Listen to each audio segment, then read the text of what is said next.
భీష్మ వేసిన రైతులకి, భీష్మ వేయబోయే రైతులకి, భీష్మ మీద కొంచెం అనుమానాలు ఉన్న రైతులందరికీ ఈ వీడియో ద్వారా ఒక సందేహాన్ని క్లియర్ చేయాలనుకుంటున్నాం.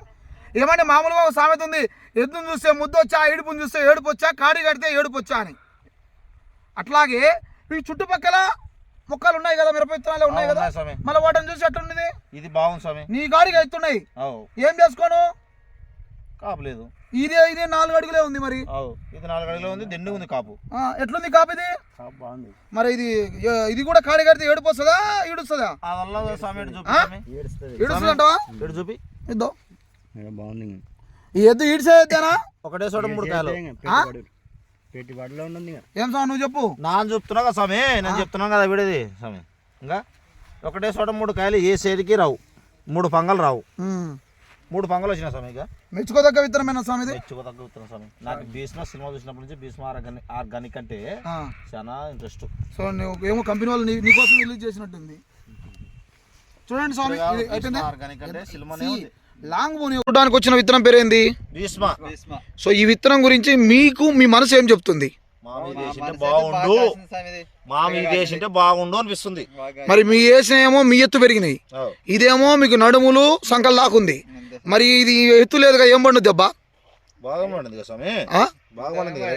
అంటే అందరు రైతులు ఏమంటారు, ముందు ఎత్తు పెరిగితేనే కదా కాసేదంటారు. ఇది లక్షణం ఏముందో స్వామి, నేను చెప్తున్నా కింద నుంచి కాస్తాం స్వామి. దీన్ని లక్షణము పూత రాలిపోయే గుణం లేదు దీనికి, రాలిపోయే గుణం లేదు దీనికి, రాలిపోయే గుణమే లేదు. హైట్ తో సంబంధం లేకుండా కాసింది. హైట్ తో సంబంధం లేకుండా దిగుబడి ఇచ్చే మొగోడి ఇత్తనమా? ఒప్పుకుంటారా దానికి? ఒప్పుకుంటున్నా స్వామి. రైట్ స్వామి, థ్యాంక్ యూ స్వామి. రైతులందరికీ నమస్కారం అన్న.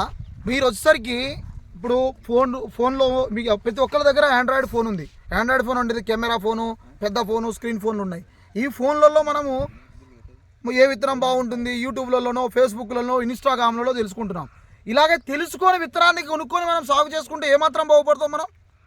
ఏదైతే సమాచారం మన మొబైల్లో, మన జోబిలో నుంచి సమాచారం వచ్చిందో ఆ సమాచారాన్ని మనం తీసుకొని చూస్తున్నామో, చూస్తున్నటువంటి సమాచారాన్ని కంటితో చూసి ఆ సమయం ఆసన్నమైంది.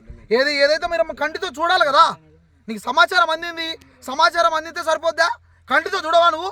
కంటితో చూడకుండా దానాయో, సూరయ్యో, ఎల్లయ్యో, రామచంద్రనో ఇంకొకరో చెప్తే నమ్మి విత్తనాన్ని సాగు చేస్తావా? అలా సాగు చేస్తే మోసపోతూనే ఉంటాము. ఇప్పుడు ఈ సమయంలో ఏదైతే సమాచారం ఉందో ఈ విత్తనం బాగుందని, ఆ విత్తనాన్ని నీ కంటితో చూసి నువ్వు నిర్ణయించుకునే సమయం ఆసన్నమైంది. రా, మేము తోట చూపిస్తాం నీకు. నేను ఎనిస్టా సీడ్స్ మేనేజర్ని. నాలాగా ప్రతి మేనేజర్లు ప్రతి జిల్లాలో ఉన్నారు. నీకు ఇంట్రెస్ట్ ఉందా? విత్తనం చూసే ఓపిక నీకుందా? రా, నేను చూపిస్తా విత్తనం నీకు. రైతు నెంబర్ ఇస్తా, తోట లొకేషన్ ఎక్కడ ఉందో చెప్తా, ఏ గ్రామంలో పండిస్తున్నారో చెప్తా, ప్రతిదీ చెప్తా. ఇలా ఉందో లేదో తోట వచ్చి చూడు. ఒక్క రోజులో 1 గంట సమయం కేటాయించి ఒక విత్తనం బాగుందో లేదో నువ్వు తెలుసుకోలేకుంటే 360 రోజులు నువ్వు బాధపడాలి. ఆలోచించు రైతన్నా, వచ్చి చూడు. ఈ భీష్మ విత్తనాన్ని వచ్చి చూడు. భీష్మ బాగుందా, బాలా బాగుందా, లేకపోతే వేరే కంపెనీ బాగుందా చూడు వచ్చి.